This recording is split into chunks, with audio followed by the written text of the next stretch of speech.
PlayStation. So PlayStation 5, we had, I think, really interesting news this week, and this is for US only, that you can register for an opportunity to pre-order the PlayStation 5 console from PlayStation and, Sony directly. And the thing that I think is so interesting about this is they cannot overemphasize enough. Like, if you go through the website, that it is going to be so limited. And, there's even things like, oh, wait, I've registered and I couldn't buy a PlayStation 5. And then the answer is, yes, they've been sold out. It's like so direct. Like, it's really crazy. And it just seems like they are going to have massive crunch on how many PlayStation 5s are going to be available in the holiday season. And it just kind of gets back to, I don't really get why they're releasing these consoles this year. Like, they'll sell them out for sure, but I just feel like people are going to get really annoyed that they can't buy a PlayStation 5 or an Xbox Series X over the holiday. Yeah, it's, to me, this is really wait and see still. Not knowing all the ins and outs of the different, production, I guess, channels that they have. It does seem like, as you mentioned, they're kind of really trying to just set this up to not kind of, blow up in their face as much, but I don't think there's any way to avoid it. If they don't have enough to meet the needs, people are going to get pissed. Yeah, and to me, it's like a mega version of what happened with the analog pocket. Like, people are just going to lose their stuff over this. And people are totally wrong with the whole idea that, oh, why would they release games consoles? They're so expensive during COVID. It's such a crazy idea. It's a complete opposite. All the games companies are making bank at the moment. Like, Nintendo can't get enough consoles out. Like, they could raise the price $100 and they'll sell just as many. They won't do that, but they could.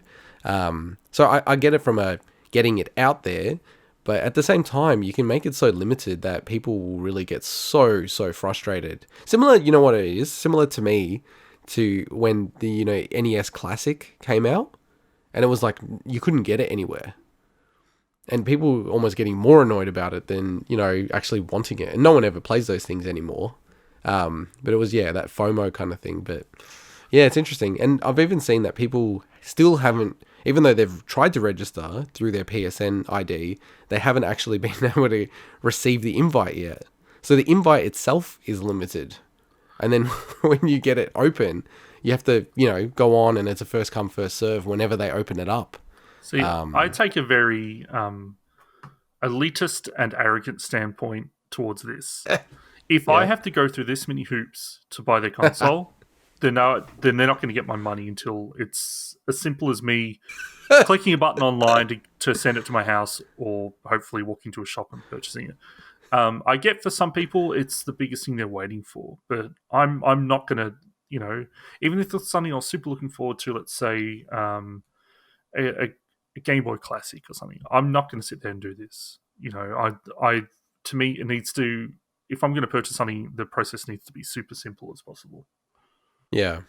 Well, I was actually thinking about this, if I should build a bot for our listeners so that they can sign up.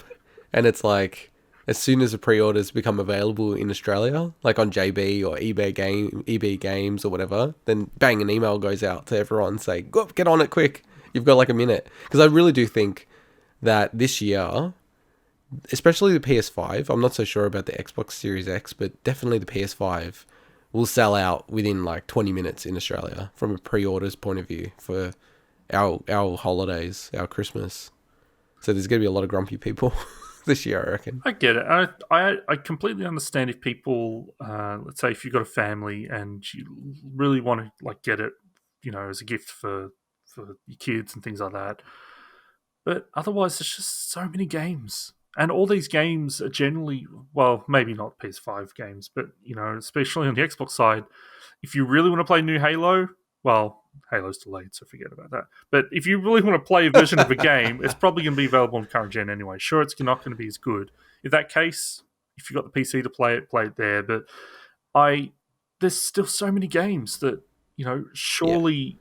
I imagine a lot of people that are going to be pissed about this still have dozens of games they've never played Oh, in their catalog. So for sure, for I sure. think it's the perfect time to catch up on that. If if you can get one, you get one, great. But if you can't get one, then look, I'm sure there's plenty of games to play.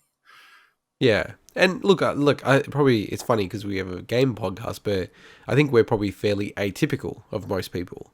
Like, I think we're more than happy to wait for games. Like for me, I usually wait until there's a Game of the Year edition with all the DLC incorporated. It goes down to a better price, and I'm like, okay, yeah, I'll get into the game now. I mean, the only games that ever pass that threshold for me realistically, it's probably like Mario, Zelda, and Metroid mainline games. Outside of that, I don't know. I don't really ever feel compelled to go out and buy a game on launch. So I think that probably makes us a bit atypical of most people who are very excited about these consoles coming out this year.